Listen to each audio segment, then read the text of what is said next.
My name's Katie. I joined Passionate Life Church about a year ago, I believe. So I grew up in a Pentecostal home. My parents split up when I was probably 2 years old. And I think when I became a teenager, the confusion really hit when I would, visit dad. You got to hang out and do a lot of worldly things with kids that were not doing the right things. And then it caused me to really backslid and disrespect my parents at my mom's home, because I was like, well, I'm being forced to go to church. And then it just felt more forced, not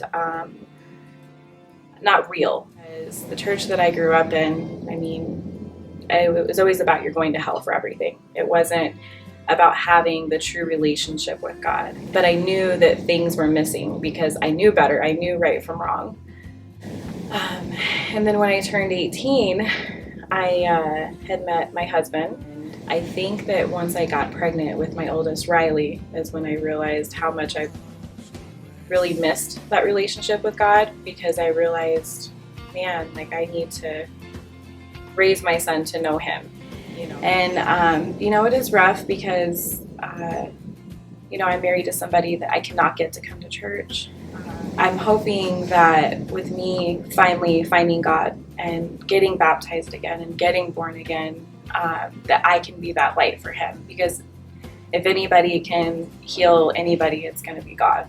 So before I found Passionate Life Church, before I was invited here, I was getting in a very, very dark spot.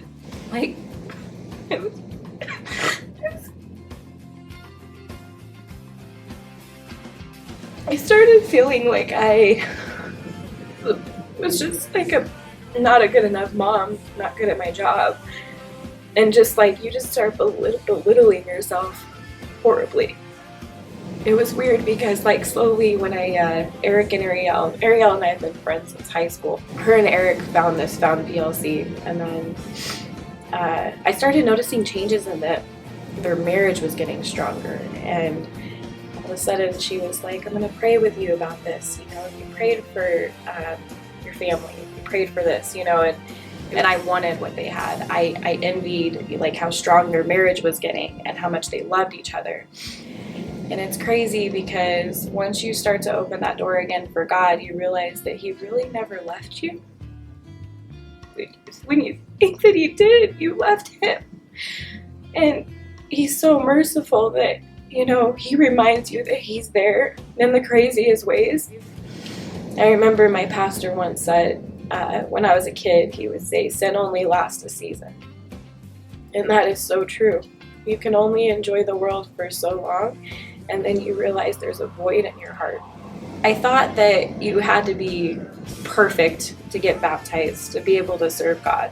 And I think I finally understand that it's about that relationship with God. It's about my heart and what I think and what He thinks of me. And now my goal is to just let my two little boys see their mom has a heart for God and on fire for God, and I want them to be on fire for God.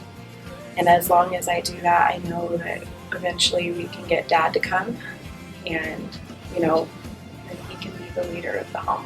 And that's my hope. To the Father, the Son, and the Holy Spirit.